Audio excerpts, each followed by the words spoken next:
नमस्कार दोस्तों, कैसे हैं आप सब। आशा करती हूँ कि आप सब अच्छे ही होंगे। दोस्तों, आप सभी का एक बार फिर से स्वागत है मेरे चैनल धार्मिक कहानियाँ में। आज मैं आपको चटपटा माता की बहुत ही सुंदर कहानी सुनाऊंगी।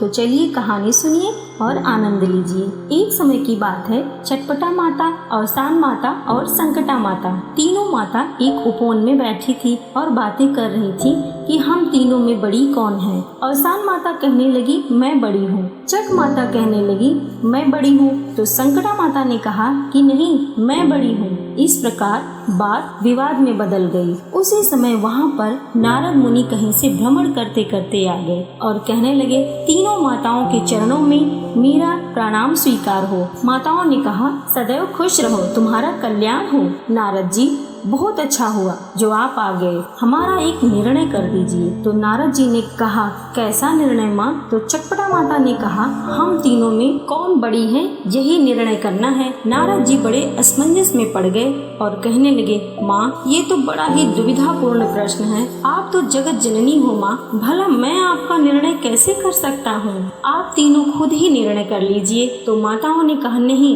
अब निर्णय नहीं हो सकता। अब तो बात विवाद में बदल गई है और जब विवाद होता है तो किसी तीसरे को ही निर्णय करना पड़ता है। आपको ही निर्णय करना पड़ेगा, यह मेरा आदेश है। तीनों माताएं एक साथ बोली। तो नारद जी ने कहा ठीक है माँ, मैं आपके आदेश का पालन करूँगा। बताइए आप तीनों की महिमा क्या है, आप तीनों की पूजा कैसे की जाती है। तो अवसान माता ने कहा कि कभी भी किसी तरह की मुसीबत हो, दुख हो, मुकदमा चल रहा हो या किसी के बच्चे ना हो तो सच्चे दिल से हाथ जोड़कर जो मुझे याद करता है तो मैं उसकी मुसीबत खत्म कर देती हूँ और उसको मेरी पूजा करनी पड़ती है। मेरी आरती करके मेरी कथा कहानी सुननी होती है। अवसान माता ने कहा कि कुछ नहीं, बस सवैया के हिसाब से मेरा प्रसाद चढ़ता है, लाई चना गुड़, अगर हो सके तो बर्फी या पेड़ा मीठे में चढ़ा दे।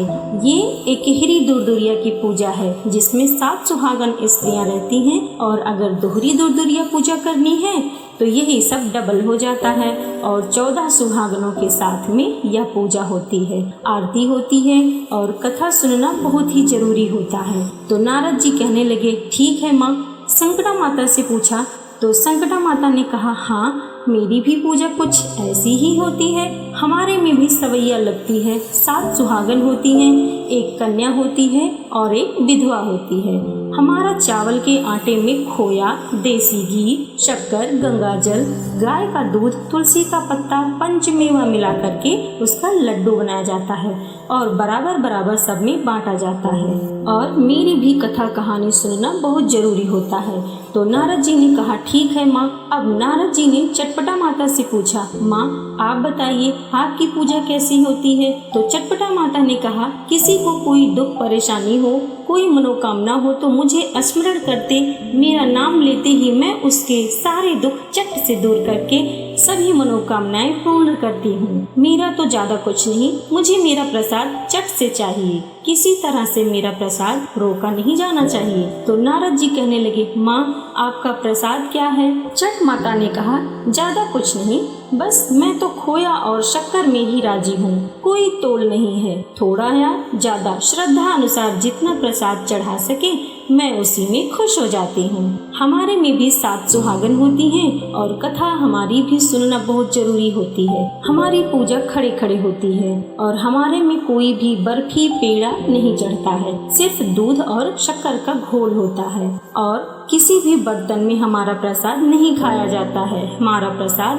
ढाक के पत्ते में ही खाया जाता है जिससे पत्तल बनता है और मेरा प्रसाद चाटने वाला प्रसाद होता है और हमारा प्रसाद भी घर नहीं ले जाया जाता है। मेरी पूजा में किसी भी तरह की कोई भी ज्यादा इंतजाम करने की जरूरत नहीं होती है। मेरी पूजा खड़े खड़े होती है और खड़े खड़े ही प्रसाद खाना होता है। कथा कहानी जो भी है सब खड़े खड़े ही करना होता है और मेरी पूजा के लिए कोई ज्यादा तैयारी करने की जरूरत नहीं होती है, मैं थोड़े में ही खुश हो जाती हूँ। तो नारद जी ने कहा, वाह, सबसे बड़ी तो छठ माता, बोलो छठ माता की जय। अगर आपको छठ माता की कहानी अच्छी लगी हो तो लाइक करें, शेयर करें और मेरे चैनल को सब्सक्राइब करें। कमेंट में लिख दें छठ माता की जय। देखिए, मैया रानी आपकी सभी मनोकामनाएं जरूर पूरी करेंगी। जय हो छठ मैया की। धन्यवाद दोस्तों।